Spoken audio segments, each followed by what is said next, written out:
ఆంజనేయమతి పాటలాననం కాంచనాద్రి కమనీయ విగ్రహం పారిజాత తరుమూలవాసినం భావయామి పవమాననందనం. వానర రూపంలో ఉన్న కేసరిని చూచి ఆమె ముగ్ధురాలైపోయింది. ఆ అపూర్వ సౌందర్యానికి కేసరి ముగ్ధుడైపోయాడు. వెంటనే ఆవిడ ముఖం తిప్పుకుని వెళ్ళిపోయింది. ఈయన వెనక్కి వచ్చేశాడు. ఇక చూడండి, ఆ క్షణం నుంచి మనస్సులో నిలవలేదు కేసరికి. వెంటనే నారద మహర్షిని పిలిపించి, గురువుగారు కళ్యాణమస్తు అని దీవించారు. ఒక సుందరీమణిని చూచాను నేను సువేల పర్వతం దగ్గర. ఆ సుందరి ఎవరో ఏమిటో తెలియటం లేదు. ధర్మం ప్రకారంగా కన్యని పలకరించకూడదు కనుక మా వానరులకు ఆ నియమం ఉంది కనుక పలకరించలేదు. ఆమె ఎవరో తెలుసుకుని కాస్త పెళ్ళయ్యేలా చూడండి అన్నట్ట.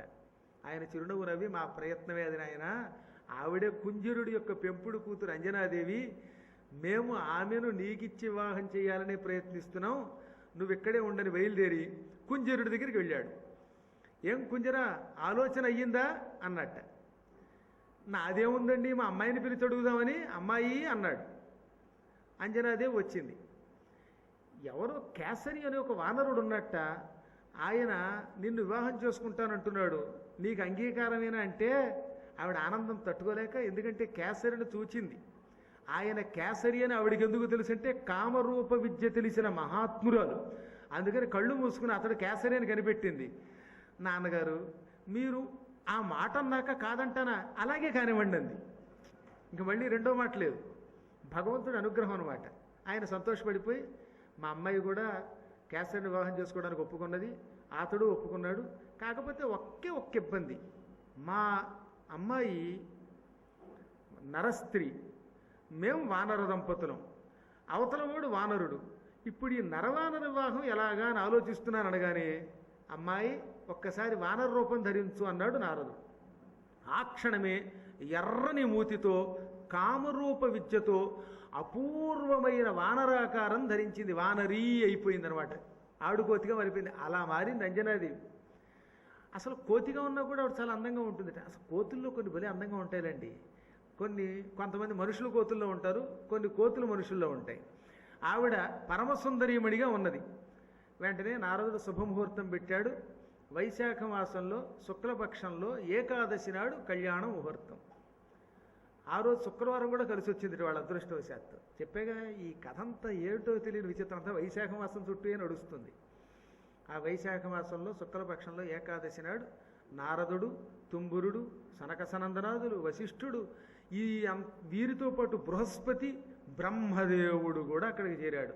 ఎంతమంది సమక్షంలో అంజనాకేసరులకి అపూర్వంగా నరవానర సంప్రదాయ శాస్త్రోక్త ప్రకారంగా వివాహం జరిగింది. ఆ తర్వాత వారిద్దరూ కలిసి తిరిగి సుపర్వ పర్వతానికి వెళ్ళిపోయారు. 1000 ఏళ్ళు గడిచింది, సంతానం లేదు. కొంచెం బెంగ పెట్టుకుంది ఆవిడ.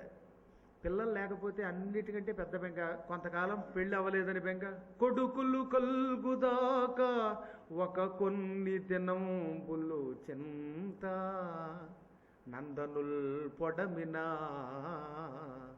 ఆయువున్ బలము బుద్ధియు విద్యయు చాలా కల్గగా ఉడుగని చింత కల్గి తను నోలి భజం పన్ని చింత తండ్రికెప్పుడు కడు చింత చేయుదురు పుత్రులు శత్రులు కాక మిత్రులే. అన్ని బెంగలే ఈ జీవితంలో. పెళ్ళవకపోతే మా అమ్మాయికి పెళ్ళవలేదు, మా అబ్బాయికి పెళ్ళవలేదు. ఏదో మొత్తం మీద పెళ్ళయిందనుకోండి, పెళ్ళయ్యాక మంచి సంతానం కలగలేదు. తీరా సంతానం కలిగాక మళ్ళీ వీడికి ఆయువు ఎలా ఉంటుంది, బలం ఎలా ఉంటుంది, విద్య వస్తుందా రాదా, బుద్ధి ఉంటుందా లేదా, మళ్ళీ అమెరికా పెడతాడా లేదా. ఇక భారతదేశం దేశం కాదు, ఎవడికి వాడికి అమెరికా పోవటమే. తీరా అక్కడికి వెళ్ళాడు, ఉద్యోగం వచ్చింది, మళ్ళీ సరైన పిల్ల వస్తుందా లేదా. ఈ ఇద్దరు కలిసి ముసలితనంలో వార్ధక్యంలో మనల్ని చూస్తారా లేదా. తండ్రికి ఎప్పుడు కడు చింత చేదురు. ఎంత గొప్ప పద్యం అండి అసలు ఇది. వార్ధక్యంలో అన్నిటికంటే బెంగ ఏమిటంటే ఈ పిల్లలకి పెళ్ళైపోయింది, మనల్ని చూస్తారా లేదా. తను నోలి భజింపని చింత. కొన్ని వందల సంవత్సరాల క్రితం ఈ బెంగ ఉందన్నమాట. అమెరికా లేని రోజుల్లోనే, అంటే ఇక్కడ ఉద్యోగాలకు అక్కడికి వెళ్ళని రోజుల్లోనే. ఇప్పుడా నాన్న చచ్చిపోయాడురా, ఎలాగో వచ్చేదాకా ఏముంటుందండి, అన్నీ అయిపోయినామండి, ఆఖరిని వస్తే వీలుంటే వస్తా, లేదా లీవ్ లేదంటున్నాడు చాలా చోట్ల. ఏమిటి దీనివల్ల ఏమి సాధిస్తున్నారు? ఎక్కడికక్కడ పిల్లల్ని ఇంట్లో ఉండకుండా అమెరికా దోసేసి ఇంగ్లాండ్ దోసేసి ఇక్కడ మాత్రం వీళ్ళు ఏదో కాలక్షేపం చేస్తూ వృద్ధాశ్రమాల్లో చేరి తిండి లేక తిప్పలేక పోని ఇక్కడ ఎవరూ లేకుండా కాలక్షేపం చేస్తున్నప్పుడైనా పురాణం వినడానికి రాకుండా దరిద్రపు సీరియల్స్ చూస్తూ మళ్ళీ అక్కడ. ఇది బతుకు. ఈ బ్రతుకు వల్ల ఏం చివరికి సాధిస్తున్నారో తెలియదు అని నేను అనలేదు, పెద్దలు అన్నారు. తండ్రికి ఎప్పుడు కడుచింత చేయుదురు పుత్రుడు శత్రులుగాక మిత్రులే. ఇప్పుడు సంతానం లేదని ఆ బెంగలో వీళ్ళు కూడా ఈ చింతలో మునిగిపోయారు. ఒక రోజున అంజనాదేవి, అందరూ గొడ్రాలు అంటున్నారు, సంతానం లేకపోతే చాలా బాధగా ఉంది, మీరు ఏదన్నా ఒక్క ప్రయత్నం చేయండి, వివాహం దగ్గరుండి జరిపించిన వాడు నారదుడు, ఆయన్నే సలహా అడగండి అన్నది. వెరిదానా, నాకు ఆ చింత లేదనుకుంటున్నావా? యద్దుష్కరం యద్దురాపం యద్వర్గం యచ్చ దుర్లభం తత్సర్వం తపసా ప్రాప్యం తపోహి దురతిక్రమం. ఈ లోకంలో దేన్నైనా సాధించడానికి ఒక మార్గం ఉన్నది. ఇంకా జీవితంలో ఈ పని చెయ్యలేము అనుకున్నాం అనుకోండి ఓ పనిని, ఆ పనిని సాధించడానికి ఉపాయం ఉంది. ఇక ఈ మాట మనం మాట్లాడలేము, ఈ పురాణం చెప్పలేము బాబోయ్ అనుకున్నాం, కానీ ఆ పురాణం చెప్పడమో లేక ఆ మాట మాట్లాడాలడో అనుకోవడానికి ఒక ఉపాయం ఉన్నది. ఇక ఈ ప్రదేశంలోకి వెళ్ళలేం బాబోయ్, జీవితంలో ఫలానా దేశానికి ఫలానా ప్రాంతానికి వెళ్ళలేం అని అనిపించింది అనుకోండి, అక్కడికి కూడా వెళ్ళడానికి ఒక మార్గం ఉన్నది. ఈ వస్తువు ఇక మనకి లభించదు అని అనిపించింది, కానీ ఆ వస్తువుని కూడా పొందడానికి ఒక మార్గం ఉన్నది. ఏమిటది? పొందలేని వస్తువు పొందడానికి, చెయ్యలేని పని చెయ్యడానికి, మాట్లాడలేని మాట మాట్లాడడానికి, వెళ్ళలేని చోటికి వెళ్ళడానికి ఒకటే మార్గం. తత్సర్వం తపసా ప్రాప్యం. తపస్సుతో దేనినైనా సాధించవచ్చు, కానీ తపస్సుతో సాధించవచ్చు. తపోహి దురతిక్రమం. తపస్సు మాత్రం చాలా కష్టమైనది, అంత తేలిక కాదు తపస్సు అంటే. తపస్సుతో పొందొచ్చు, కానీ తపస్సు చేయడం కొంచెం కష్టం. ఒక సద్గురువుని పట్టుకోవాలి, క్రమం తెలుసుకోవాలి, గురుభక్తితో ఆ మంత్రానుష్ఠానం చెయ్యాలి, చెప్పిన దీక్ష మళ్ళీ చెప్పినట్టు చెయ్యాలి. 40 రోజులు ప్రదక్షిణ చేయమన్నాం. ఏమండి 40 రోజులు చేయాలంటారా? ఓ 9 రోజులు చాలదా అని వీడు అడుగుతాడు. నవగ్రహాలకి ఒక 108 చొప్పున 40 రోజులు చేయండి అంటే 40 రోజులు చేయాలంటారండి, మధ్యలో ఒక్కరోజు ఆపితే ఏమన్నా నష్టమా? ఈ మాట రేపు పొద్దున జీతం దగ్గర అడగడే, ఒకరోజు జీతం కట్ చేస్తామని గవర్నమెంట్ అంటే చంపేస్తాడే. అక్కడ మాత్రం ఆ మాట అండవు. ఎక్కడికక్కడ కాంప్రమైజ్ అయిపోవాలన్నమాట వీడికి. అలా చెప్పడం అంటే ఇంకా సరదా అనమాట. 40 రోజులకి పర్వాలేదు, 9 రోజులు చేయన్నాం అనుకోండి, మళ్ళీ ఏమంటే 9 రోజులు కంటిన్యూషన్గా చేయాలా? రోజు విడిచి రోజు ఆదివారం చెయ్యొచ్చా? నేను ఇవన్నీ అనుభవించి చెబుతున్నాను. అంచేత ఎంతోమంది అడగ్గా నా జుట్టు పీక్కోవాలనిపిస్తుంది ఒక్కోసారి మాట. అంటే ఎలాగో ఏదో రకంగా కాంప్రమైజ్ అయిపోదాం. భగవంతుడి దగ్గర మాత్రమే. దీపారాధనకి సమయం ఉండదట, పూజకి సమయం ఉండదు, ప్రదక్షిణకి సమయం ఉండదు, పురాణానికి సమయం ఉండదు, మిగతాన్నిటికీ సీరియల్స్ చూడడానికి, క్రికెట్ చూడడానికి, ఐపీఎల్ చూడడానికి, ఐపీ పెట్టడానికి టైం ఉంటుంది. ఈ ఒక్కదానికి మాత్రమే సమయం ఉండదు. అలాంటిది చాలా దురదృష్టం, అజ్ఞానం అన్నమాట. అందుకే తపోహి దురతిక్రమం. తపస్సు కొంచెం కష్టపడాలి, సాధించాలి, కానీ దానితో సాధించలేనిదంటూ ఏమీ ఉండదు. మొత్తం మీద మానవుడు అనుకుంటే చెయ్యొచ్చు. నీవు నా బదులు తపస్సు చెయ్యి. నాకు ఒకప్పుడు నారద మహర్షి చెప్పాడు, ఓ కేసరి, నీకు సంతానం నీ వల్ల కలగదు, నీ భార్య వల్లే కలుగుతుంది. నీ భార్య చాలా గొప్పది, కామరూప విద్య కలిగినది, మంత్రానుష్ఠానం చేయగలిగినది. ఆవిడ మాత్రమే నిష్ఠతో తపస్సు చేసి నీకు సత్సంతానాన్ని ప్రసాదిస్తుంది. నువ్వు భూమండలాన్ని పరిపాలన చెయ్యి.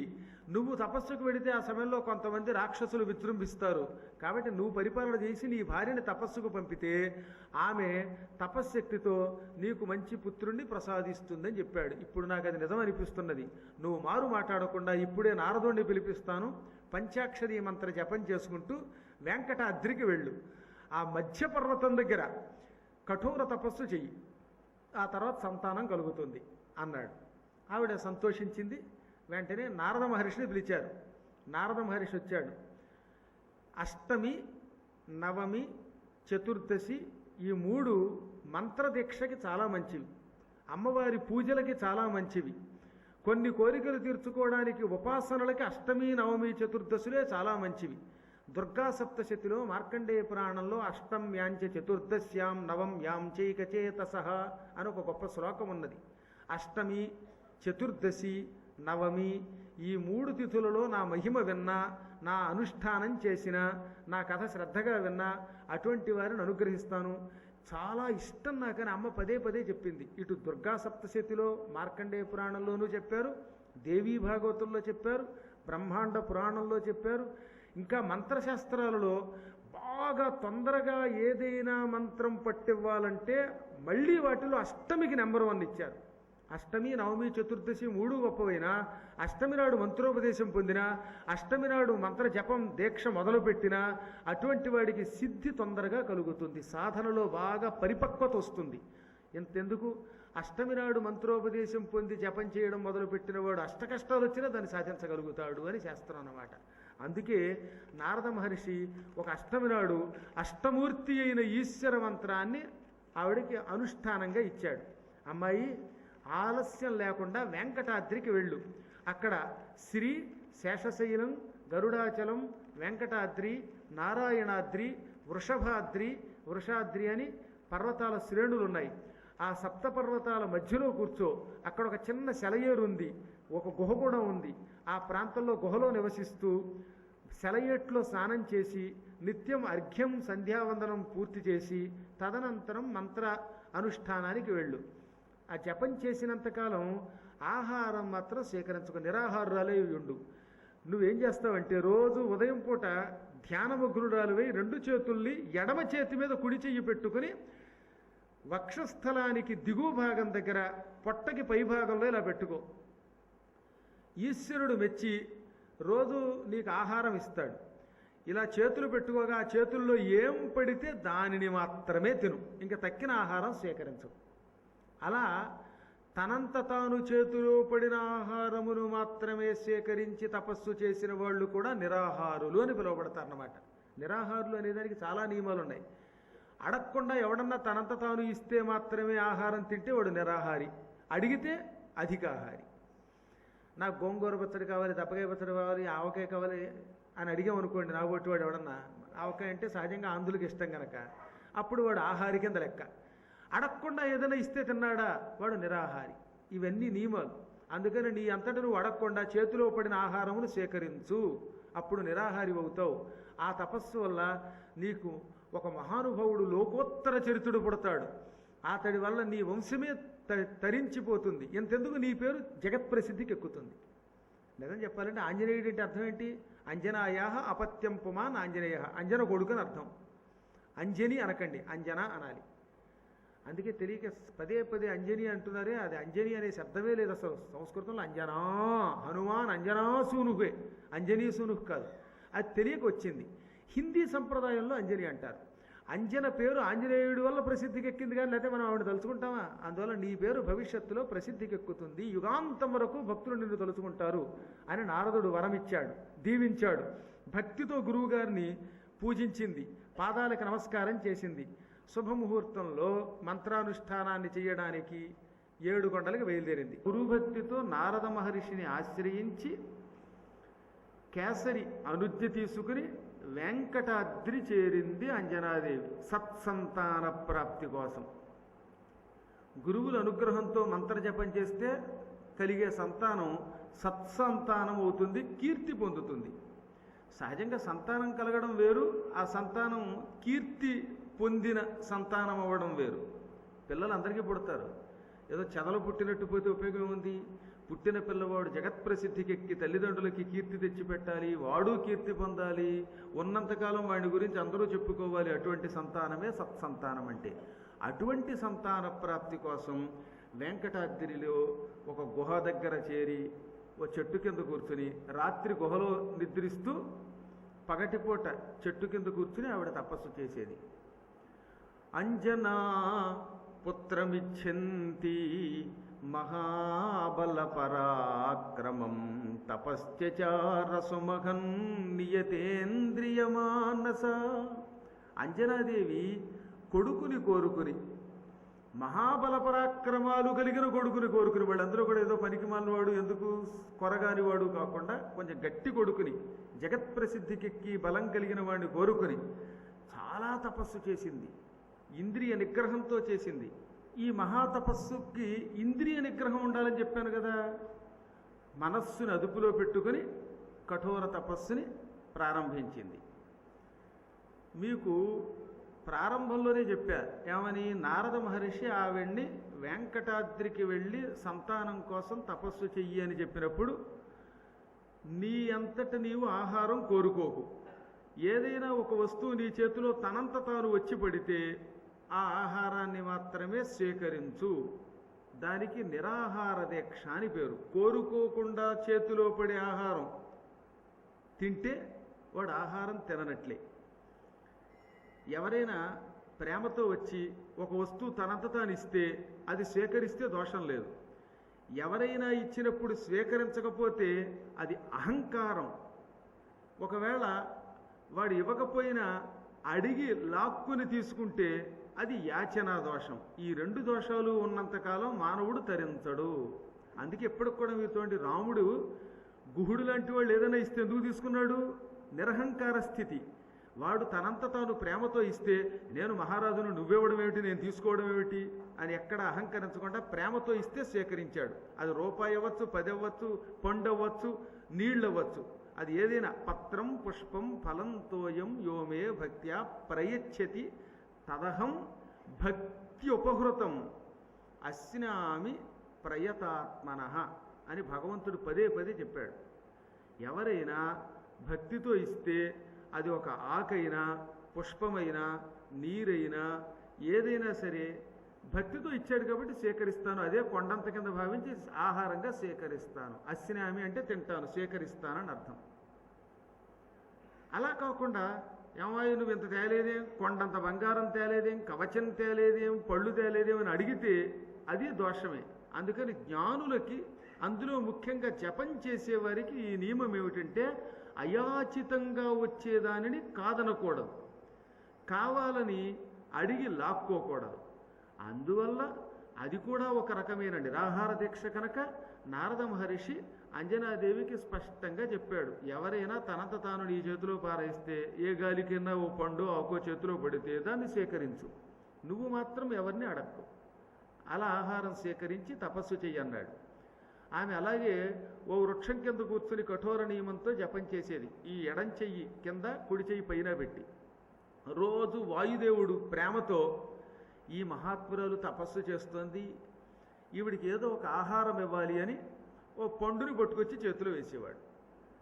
ఈ ఫలం అపూర్వ ఫలం. పైగా భూలోకంలో అంటే మామిడి పండు అని పేరుతోటి, కానీ మామిడి పండు అంటే కెమికల్స్ తిన్నాడా వాడికి 3 రోజులు వాంతులు, మహాప్రమాదం. అందులో కలియుగంలో అన్ని కుళ్ళు, కుతంత్రాలు, కుట్రలతో కూడిన పళ్ళు తప్ప స్వతసిద్ధం లేవు. వాయుదేవుడు ఎక్కడెక్కడి నుంచో దివ్యలోకాల నుంచి పట్టుకొచ్చి మరీ ఇచ్చేవాడు. అందులో వెంకటాద్రి మీద ఉన్న ఫలాలు మరింత పవిత్రం. అటువంటి ఫలాలు ఆవిడకి ఇచ్చేవాడు. ఆవిడ రోజు ఒక్క ఫలాన్ని స్వీకరించేదిట. చెప్పాడు అక్కడ, భక్షార్థం ఏకదా తస్యా అన్నాడు. ఆవిడకి రోజు ఒక ఫలాన్ని ఇచ్చేవాడు. ఆవిడ కూడా ప్రత్యహం ఫలమర్పయన్నని గ్రహించి, వాయుదేవుడు అదృశ్య రూపంలో రోజు ఒక ఫలం ఇస్తున్నాడని గ్రహించి కళ్ళకద్దుకుని తినేది. ఇది కూడా ఒక నియమం. ఆలయంలో ప్రసాదం ఇస్తే గుటుక్కు నోట్లో వేసుకోకూడదు. ఆ ఇచ్చిన ఫలాన్ని ఒక్కసారి 2 కళ్ళకి, ముందు కుడి కన్నుకి, తర్వాత ఎడమ కన్నుకి అద్దుకుని స్వీకరించాలి. మంత్రశాస్త్రంలో శివుడు పార్వతికి చెప్పాడు, అదే ఇప్పటికీ మనం అనుకరించాలి, అనుసరించాలి. ఏమిటి? ఏ పులిహోర ఇచ్చారనుకోండి, కుడి కన్ను దగ్గర, ఆ తర్వాత ఎడమ కన్ను దగ్గర ఇలా పెట్టుకుని తినాలి. కన్నుకి దగ్గరగా పెట్టుకోమన్నాం కదా అని పులిహోర కంట్లో వేసుకోమని కాదు, మళ్ళీ అక్కడి నుంచి భగ్గుమంటుంది. కంటికి అద్దుకోమన్నానని నిజంగా అలా చేసిన అమాయకులు కూడా ఉన్నారు, కంట్లో వేసుకున్నారు కొంతమంది. ఏం చెబుతాం? ఏదన్నా ధర్మ సందేహం అడిగితే సమాధానం చెబితే మళ్ళీ వాడికి 100 అనుమానాలు. అందుకే జాగ్రత్తగా వినాలి. చెయ్యమన్నది చెయ్యండి, అనవసరమే చేయకూడదు. అలాగే ఫలం ఇచ్చినా అంతే. తీర్థం ఇచ్చినప్పుడు కూడా తాగేయడం కాదట, ఒక్కసారి ఇలా అనుక్కుని అప్పుడు తాగాలి. మళ్ళీ తీర్థానికి కూడా ఒక నియమం ఉంది. నిలబడి ఏమీ తాగకూడదు. నిలబడి తాగిన వస్తువు, పదార్థము సురాపాన సమం భవేత్, మద్యపానంతో సమానం. అందుకని గుళ్ళో తీర్థం ఇవ్వగానే కూర్చోవడం కుదరదు కదా, అందుకని కొంచెం వంగి తాగాలి. ఇప్పుడు అసలే నానాయాతన పడి తిరుపతి వెళ్ళాం, దర్శనం చేసుకుని బయటికి రాగానే ఆ వకుళమాలిక పక్కనే తీర్థం ఇస్తారు. అక్కడికి మా గురువుగారు చెప్పారండి కూర్చుని తాగుతామండి అంటే జనం లక్షల మంది ఉంటారు వెనకాల, అంచేది అక్కడ కూర్చోవడం కుదరదు. దగ్గర తీర్థం ఇవ్వగానే కొంచెం అలా వంగి నడుము వంచి తాగాలి. అదృష్టవశాత్తు నడుము వంగిపోయిన వాళ్ళు పెడితే ఇక గొడవే లేదు. మనం మాత్రం నడుము వంచి ఆ తీర్థమును స్వీకరించాలి అని నియమం అన్నమాట. ఈ నియమం పాటిస్తే తీర్థము ప్రసాదం వల్ల అనేక లాభములు ఉన్నాయి. అవి నిజంగా తీర్థ ప్రసాదాలు అవుతాయి. లేకపోతే కేవలము తిండి తిన్న ఫలితం మాత్రమే వస్తుంది, ఏదో అన్నం తిన్నట్టే లేదో పండు తిన్నట్టే. అలా కాకుండా కళ్ళకద్దుకు తింటే భగవంతుడు స్వీకరించగా వచ్చిన మహాప్రసాదం తిన్న పుణ్యం వస్తుంది.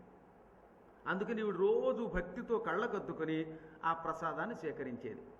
సరిగ్గా ఆ సమయంలో భూలోకమంతా అట్టుడిగిపోయింది. ఒక్క భూలోకమే కాదు, అటు దేవలోకం ఇటు పాతాళ లోకంలో ఉన్న సకల జాతుల వాళ్ళు గిజగిజలాడిపోయి, ఓరి బాబో రాక్షసుల దౌర్జన్యం పెరిగిపోయింది, రావణుడు లోకాలన్నిటినీ ఆక్రమిస్తున్నాడు, ఈ రావణుడిని ఎవరు వధిస్తారు, మాకెప్పుడు దిక్కు కలుగుతుందనుకుంటూ అందరూ గొల్లును గోలబెట్టారు. ఆ సమయంలో దశరథ మహారాజు గారు భూలోకంలో యజ్ఞం చేస్తున్నాడు, పుత్రకామేష్టి. మీకు చూడండి, బాలకాండలో పుత్రకామేష్టి యాగం జరుగుతూ ఉంటే దేవతలంతా వచ్చారు అని ఉంది.